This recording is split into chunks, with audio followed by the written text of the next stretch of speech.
Sharon Crabbe, welcome to Unbroken. Hello, it's really lovely to be here. I'm very happy to be here, Alexandra.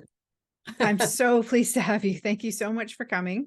So let's begin. Why don't you tell us a bit about your background and how you came to find the three principles? Okay, so my background, God, there's a lot of it, so I'll try and keep it. Um, the common thread running throughout my whole life has been horses. So I've done lots of other things, always as a last resort because I needed to earn some more money. But the horses has been the main thread, really. And about 20 years ago, more than that, I got into natural horsemanship because before that I'd been very traditionally trained with the British Horse Society. Mm. And I ended up going to the States and spending about 2 years out there studying with cowboys, actually, which was wonderful. And that was a big change because I started looking, I went out there, one person came back somebody else completely. Wow. It was a huge transformation, quite late in life because I was already in my 40s, but it was the beginning of me becoming more self-aware, I think. And I saw a whole new way of being with horses and working with horses. And the big thing that happened was I realized that in order to be a good horsewoman, I had to change myself, and it was nothing to do with changing the horses, really. So that was really huge. And it's a long story, so I'll cut it short, but because I got interested in kind of in people, I ended up, it sort of took me into equine therapy, so equine assisted therapy, and that was pretty amazing. And I started working with vulnerable mostly young people. But throughout all of that, things were pretty good, but I always had a bit of a dark side. I had a problem with depression and anxiety, and I used to have these episodes which were really quite extreme. And it was like I'd put a brave face on it, so nobody really knew. But I did have some pretty bad times. And then out of the blue one day, one of my horsemanship clients posted something on Facebook about a program that she'd done to help with anxiety and depression. And I was curious, I guess. So I asked her what it was. And it was a program by Nicola Bird. And that was back in 2017. So I can see you nodding. So Nicola Bird is obviously familiar to you. So that was my introduction to the 3 Ps, really. And I did a 12-week program. And I kind of got fixed, I thought. Okay. Oh, cliffhanger. Yes. Yeah, but that was how I came across the 3 principles. Okay, so tell us about that cliffhanger and The cliffhanger. yeah. Yeah, it's kind of, so I'd been ill, physically ill for quite seriously, in and out of hospital, and kind of life-threatening ill. So, and when I came across Nicola, it was a time where I was better physically, but mentally not. Anyway, as I say, it fixed me, and I got back into my crazy life, and you know, I've had a great time. I've had lots of adventures, and I started some new ones. What did I do? Oh, I went off and cycled across Costa Rica in aid of charity and stuff like that. Yeah. Yeah. And I felt great. And then that was kind of 2018, 19. And then after that, it started creeping back. Mm. the low mood, the depression.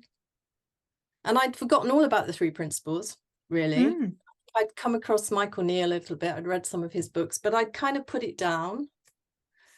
So I suddenly had this thought, I know, I must look up that program again, because that fixed me last time. So I probably need to do it again. So I engaged again with Nicola, did another little program, but this time something was different. I saw something different. Mm. and I just got really kind of hooked, if you like.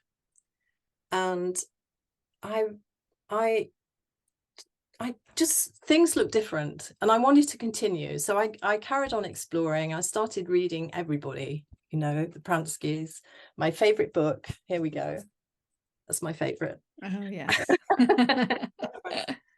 Yeah, and I really kind of, I was just like, it's different this time, you know. And then I started to see things that I was doing with the equine therapy and realizing that this was kind of the missing bit, if you like. Mm. I still hadn't quite had the major kind of insight, but it just felt like there was something. It was like putting together bits of a jigsaw, you know. And I started, because I got more involved in reading more, and I did some more courses. I can't remember which ones, but my style of teaching and everything started changing. My relationship with my family and my husband improved, kind of. I couldn't really tell you how, but it was different. And yeah, and then I got involved with iheart. I heard about iheart, you know, which is a charity that works particularly with a program aimed at helping young people. And this just felt like the next bit of the puzzle, if you like. So I decided to do that training. And then during that training, I'm coming back to the cliffhanger now. Okay. It's been a bit. During that training, there was an exercise we did to do with, it was partly, I think it was during the, we were talking about bullying.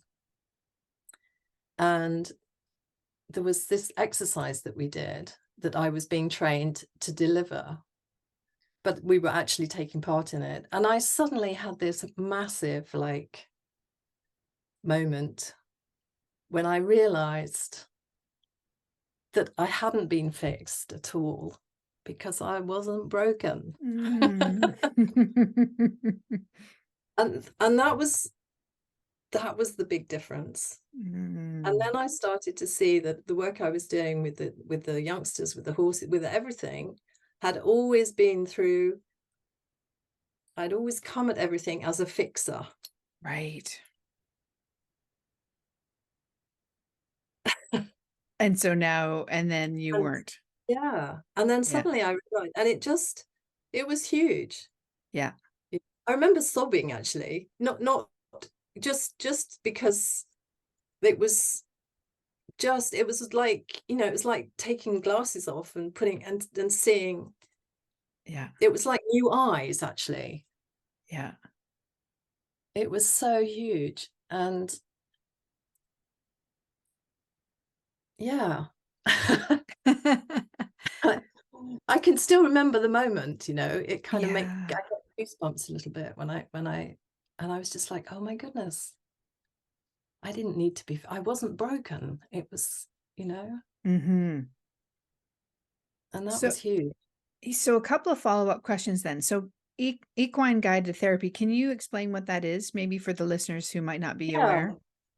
Okay, so I was trained in a very particular type of equine assisted therapy, and basically what we would do is work with young people, well, anybody really, and horses, working on the ground. And the particular charity that I trained with, it's actually it's not really a therapy, to be honest. It's more like an intervention. It's called the horse Mm. course, Mm. and it's very action based. It's not just kind of hanging out with horses. You actually work with the horses, and the horses are specially trained. Mm. And the participants get to, the actual course is about 4 or 5 days, 2 hours, consecutive days, 2 hours each day, and they play with the horses online. So online means on a rope, Mm. and you play in, Okay, yeah, it's not on the yeah, it's computer. not on the computer, you're actually with them. And the horses can do all sorts of cool stuff. So they'll pop over jumps and go backwards and sideways and stand on pedestals and kick a football. And it's not about making the horse do something. It is about playing, and in order to be with a horse and play with a horse, you're basically helping people develop life skills, and the difference between, let's say, being assertive and being aggressive, or finding relaxation, being able to really lower your energy and kind of switch off. And the horse acts as a mirror. So, and it's amazing because sometimes you have these little tiny tots with these great big horses, and the horses, they don't have an agenda. They're just, and the horses we work with are all rescued. So it's kind of fulfilling, it's doing something in that side of things as well. Yeah, lovely. And so then when you had that big insight about not being broken and that it wasn't your job to fix anybody, how did that change this work that you were doing with the horses and the kids? Well, yeah, because first of all, it was very personal. It was me. I'm not broken. Mm-hmm. But then I realized nor was anybody else. Mm-hmm. I did have me on my mind first. Right. As we do. Yeah, so what did it mean? It meant that when I, interacted with anybody really, but particularly with the young people I was working with, that I was not trying to fix them. And I could see the health in their behavior, in their actions, as opposed to seeing, various coping mechanisms perhaps as being a problem. Right. Which meant that I was just more relaxed, Yeah. and that takes the pressure off. Yeah. And that showed up with the horses, and it showed up with the people, and it also showed up with the parents or the carers or the rest of the family, because very often, and this, again with the iheart, even when I'm not doing anything with horses, it's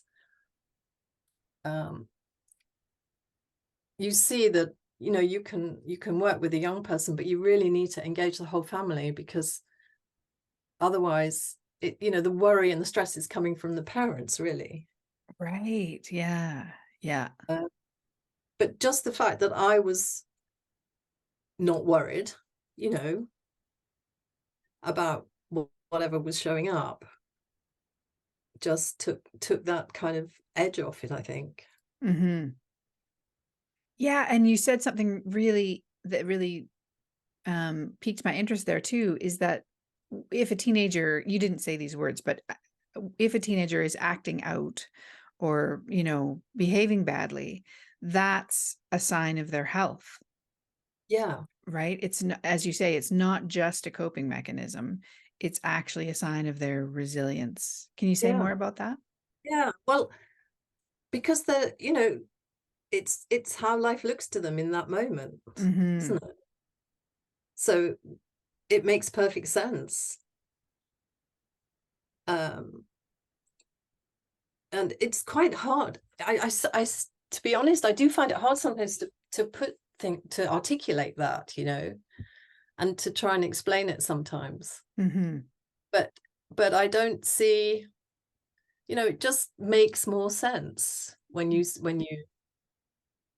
know that they're not broken, and they're just, whatever is showing up makes complete sense given the way they see the world in that moment. Mm-hmm. Yeah. And the other thing is, when you you know, some of the young people I've worked with are really worried about their condition or their label, Right. Yeah. you know, because they think that there's something wrong with them. Yeah. And it just perpetuates that, you know, that stress, that suffering, really. Hmm. Wow. Yeah. I hadn't really thought about it that way, but how much a label would do to the person who's receiving it. Yeah, Yeah. Wow. yeah. And profound. Did you this might seem like a weird question, but after you had that insight about not being there to fix anybody, and as you learned more about your own innate well-being, did you notice any change in the way the horses behaved around you? Yeah, I mean, the horses have been my greatest teacher, Mm, without a doubt. And even before I came across the three principles, my horses taught me about being and not doing. mm. You know, if you're a horse person and you meet another horsey person, to kind of traditionally, the first thing they'll say to you is, "What do you do with your horse?" I used to say that, Yeah. you know, and there's a emphasis and a pressure to do something, you know. And um I see my life as before the three P's and after, you know, before, Mm. as lots of people probably do. And I was brought up to be busy, Mm, you know, to be doing. Um, if anyone ever had suggested that I might be lazy, that would have been a big problem. For mhm. me, not doing meant you were being lazy, you know. And I think that brings with it a sense of urgency in your life too, Mhm. a sense of, I used to run around with a to-do list in my head, kind of through the day, mentally ticking off, and I was really into time management and multitasking. Yes. You know, all those efficient practices. Only it turns out they're not so efficient after all. Mm, And I think my horses have, that's been a big thing about just being with them, hanging out, mhm, undemanding time, and realizing that that's great, you know. I mean, mhm. so yeah, that's been a big. I can't remember what you asked me now, but did I go off on one of my? No, that was great. Yeah, I love it. Thank you. So I'm curious about iHeart because I actually don't know much about it. I wonder if you could tell us about that in a little more Yeah, detail. sure.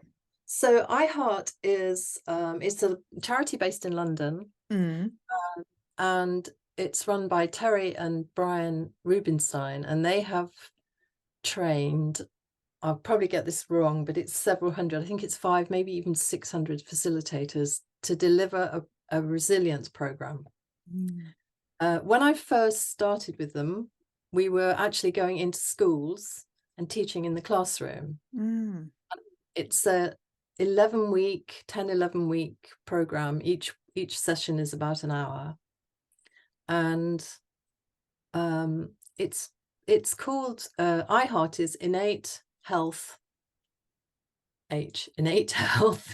and resilience training. right. That's Okay. where the title comes from. Yeah. And it's the way I think of it is we're looking to try and facilitate insight. Right.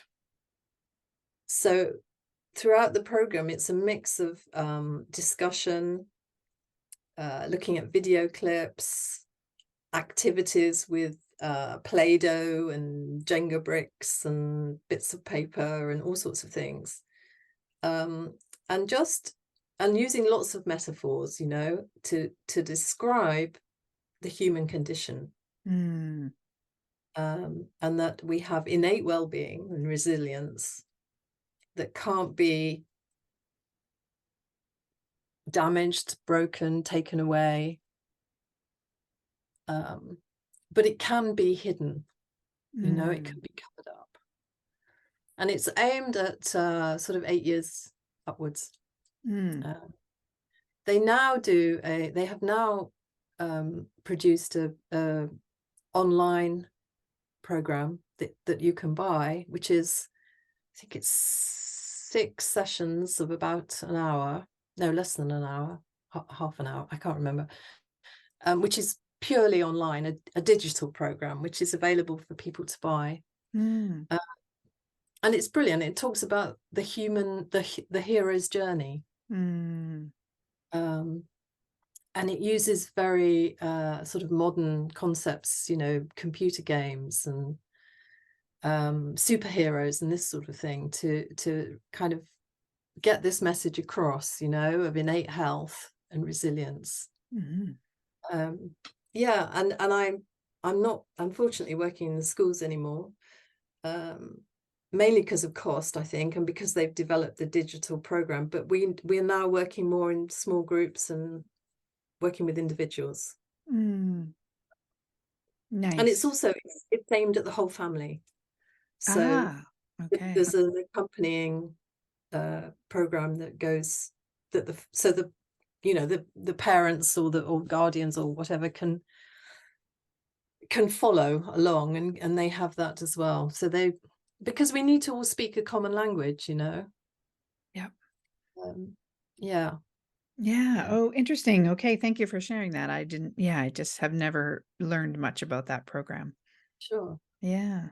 And one of the things I looked up on your website was that you also did some rewilding training with Angus and Rohini Ross. Yes. Big smile. Yes. And Oh, wow. I've, so tell us a bit about that and what rewilding means to you. Well, when I first got involved with that, I had no idea what it meant to Mm. me or to them, to be honest. And how did it start? Oh, yes, Rohini offered a free 6-week program. It must have been last summer, which was called Rewilding Your Practice. Mm. And I'd listened to their podcast quite a lot and followed on. And I just thought that sounds fun. Mhm. So I joined, and I did the 6-week program, and it was brilliant because it was all about kind of, well, for me anyway, it was about being me, Mm. you know, and it was about kind of stepping outside my, you know, my, I don't like the term comfort zone, but I can't think of another way of describing it, but just kind of putting myself out there a little bit, you know, going live on Facebook and doing Zoom calls and kind of talking and sharing things with other people. And it was Mhm. a wonderful 6 weeks. So, and then after that, they had their guide training, which was 6 months. And I just decided I wanted more, really. So yeah, and it was, I think to me, it goes back, rewilding for me, quite simply, is getting in touch with your essential nature and getting back to the kind of, you know, the young innocent me that's still in there somewhere, Mm. you know. um and yeah, there was something came in my mind and it's gone out the other Mm. side, but it's to do it's to do with that, you know, just sort of being, and I think that actually, if I'm going to be really honest, I was always a little bit scared of feelings, Mm.